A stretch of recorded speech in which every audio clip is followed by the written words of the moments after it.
This is the Tombigbee Tales, and I'm your host, Shannon Evans. I write about a small town in Lowndes County, Mississippi, along the Tombigbee River, and I sometimes include outlying areas up and down the Tombigbee River, specifically in Lowndes County. Today's topic is two stories, murders in the Mississippi Black Belt Prairie. This one is not about Columbus. This is about the outlying area. This episode is graphic and brutal to listen to, and it really ate at my soul as I wrote about it, especially the second story. The first story is about a white slave owner brutally murdered in the woods. The second story is about the murder of an enslaved man who was tortured on multiple levels because he refused to work as a slave. He was brutally murdered by his owner because he refused to bend to the yoke of slavery. He knew he would die for his refusal to work, but he stood his ground, hoping against hope to escape. He died at the hands of another human, bent on breaking his spirit. That man had a name, and thanks to court records, we now know his name, and it was Aaron, and he was known for never bending to the will of his master.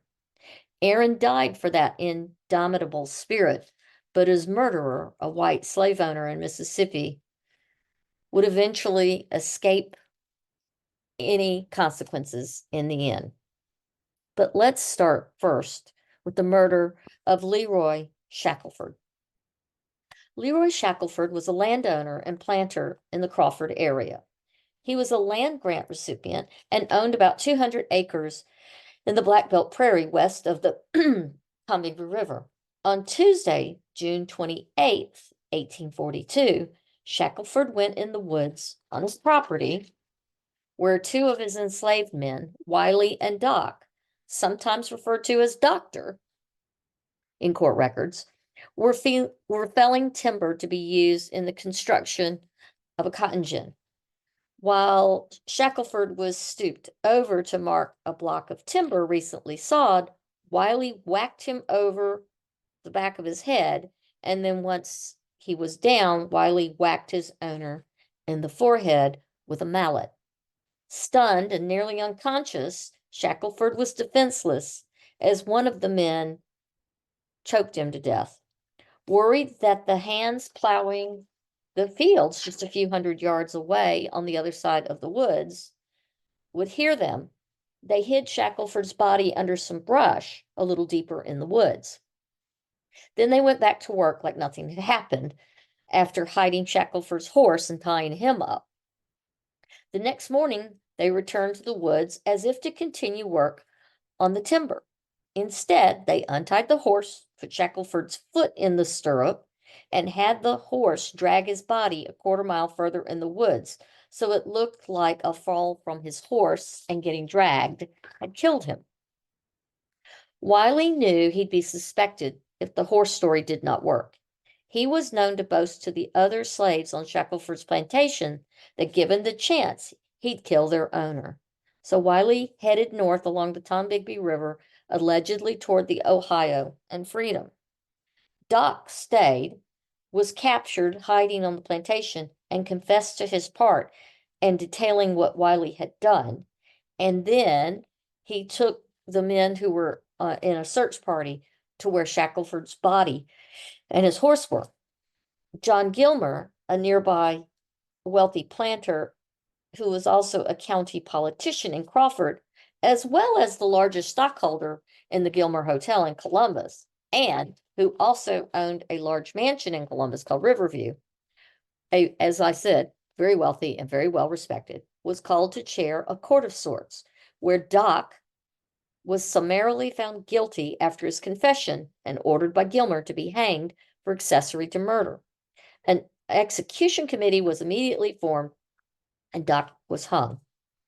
Wiley is never captured, but is described in wanted posters in the paper, the Southern Argus, as headed to Ohio, age 26 to 28, 6 feet tall, copper color, scars on his elbow, left calf, and head, missing an eye tooth. An unspecified reward was offered. It's not clear where Shackelford or Dock are buried. Presumably, Shackelford is buried in a family cemetery on the remains of what was his plantation. Dock, as an enslaved man, would be in an unmarked grave wherever that plantation buried their enslaved workers. Our second story tonight is a far darker one. Death is always awful. Murder, worse. Murder and torture is beyond the pale. James Paul was a recent transplant to Mississippi. Originally from Georgia, Paul owns significant amounts of land in the Mississippi Prairie near Artesia, as well as even larger holdings in the Republic of Texas. Paul and his brother, Andrew Paul, a physician, were planters and owned about 20 to 30 slaves each.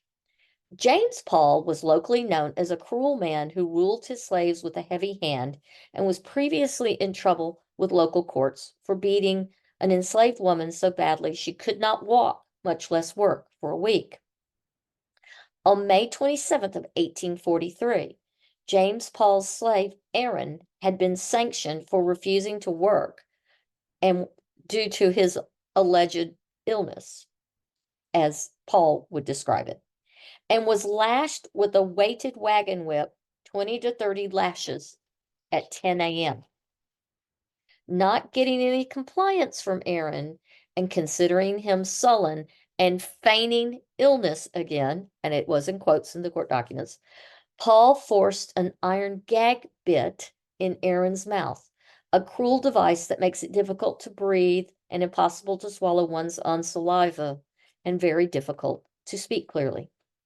While gagged in what's called irons and in leg irons called cogs, Aaron was beat once more by Paul, another 10 to 15 lashes. Paul put Aaron in his cabin and at noon went to feed him and asked how he was. Aaron said, "Not so well."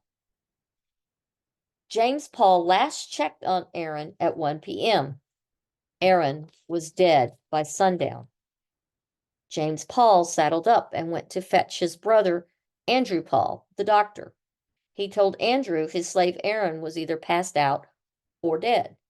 Andrew confirmed that Aaron was dead. It was now well after sundown. The men carried Aaron's body to a log pile on James Paul's property by horse. Andrew grew ill and left to return home, done with the whole affair. James begged him to stay, but Andrew left anyways.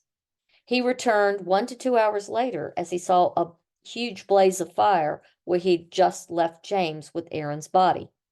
James had lit the logs on fire to burn the body. It is not clear how law enforcement was notified or why, as the court documents are not that thorough. We do know the court ordered Andrew Paul held as an accessory witness on a $10,000 bond. His brother was held on a $20,000 bond for manslaughter and concealing and burning a body. He had additional constraints placed on him as he was considered a flight risk since he was a citizen of the Republic of Texas as well as a resident of Mississippi. Testimony from one of James Paul's friends and neighbor, William Hogan, revealed that Aaron had run away the previous Saturday night. James Paul had put Aaron in leg cog irons and in gag irons. Allegedly, Aaron told Andrew Paul he'd get up and go to work if he'd take off his irons, meaning the gag. Andrew removed the gag, but left Aaron in the cogs on his legs.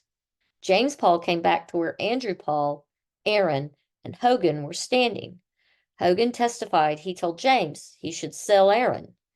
James Paul told Hogan he'd never sell Aaron because he did not want to cheat a buyer like he'd been cheated when he bought Aaron at auction. James Paul was indicted for the death of his slave, Aaron, by maltreatment. He was bound over for a trial date of November of 1846 in Columbus. We know the case was continued into 1848, and no conviction is found nor reason for the continuance in the documents found so far. Andrew Paul is last found in Mississippi in the 1846 State Census Index, living in Noxubee County. James Paul also disappears about the same time. In 1848 and beyond, there are two Pauls named James and Andrew found in Galveston, Texas area censuses. Both list connections to Mississippi and their births in Georgia and their parents' births in South Carolina, which is consistent with the James and Andrew Paul of Columbus and Lowndes County. While it is not a positive connection, it's darn coincidental. No exact knowledge is known where the Paul plantations were in the Prairie, but the grants